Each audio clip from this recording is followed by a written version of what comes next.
مرکز مطبوعات وزارت کارهای داخلی تاجیکستان شام 3 اپریل سال 2024 از آشکار شدن یک جنایت سنگین آدمکشی قتل دختر دانشجو از جانب جوانی که با او رابطه دوستی داشت خبر داد. بنا به گزارش سخنگوی میلیسای پایتخت سراج الدین شکوری، حادثه روز 19 مارس سال 2024 تقریبا ساعت 14:30 در کوچه به نام هویدالله فنایی سینای شهر دوشنبه در نزد گذرگاه راه اوهان رخ داده است. شهزاد نظیرزاده ساکن 24 ساله شهر استرافشان که با همسالش شهنازه قادرو و از نوعه جبار رسولوف که در دانشگاه طبی تاجیکستان تحصیل میکرد چند وقت باز رابطه برقرار کرده بود، ولی وقتهای آخر در بین آنها نافهمی‌های زیاد به عمل می آمد.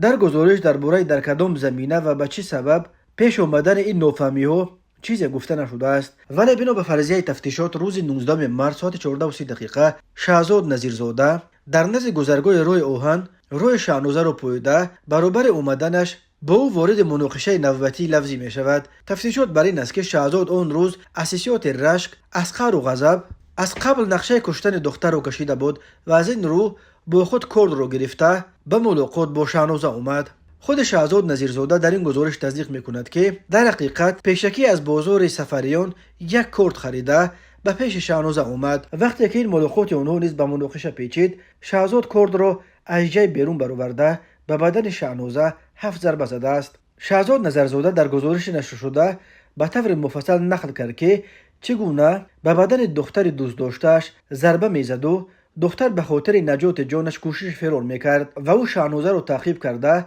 بالاخره با یک ضرب دیگر از پای افتاند. شهزاد نظیرزاده نقل کرد که لحظه به دختر با کرد حمله کردن او را یک زن و چند جوان شاهد شدند و وقتی که آن زن داد و فریاد برداشت او از جای حادثه فرار کرد.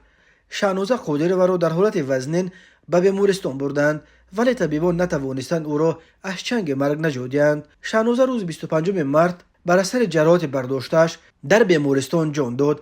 سبب مناقشه دو جوان که به چنین عاقبت خونین انجامید ناگفته باقی ماند. به ضد شهزاد نظیرزاده بر اساس قسم 2 ماده 104 کودکس جنایتی تاجیکستان با اتهام آدمکشی پرونده جنایتی گشودند. بر اساس این بند قانون به او از 15 تا 25 سال زندان تهدید میکند.